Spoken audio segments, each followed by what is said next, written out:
celková suma, ktorú vláda včera schválila na civilno-letecké oslavy, je 164 150 eur. Samozrejme, to sú peniaze zrejme len na tie 4 hlavné podujatia, ktoré štát chce zabezpečiť v rámci toho. V rámci toho je aj Svätá omša v Nitre. Nevieme, koľko z tej čiastky dostane mesto Nitra.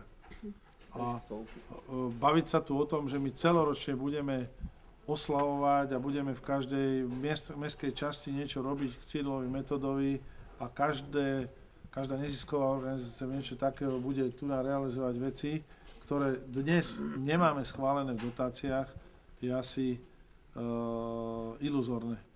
To znamená, zrealizujeme to, na čo sme vyčlenili v dotáciách peniaze, na čo dostaneme peniaze od štátu a skúsme z toho urobiť nejaký zmysloplný scenár, o čo sme sa pokúsili, ja neviem, pred 2 týždňami v piatok.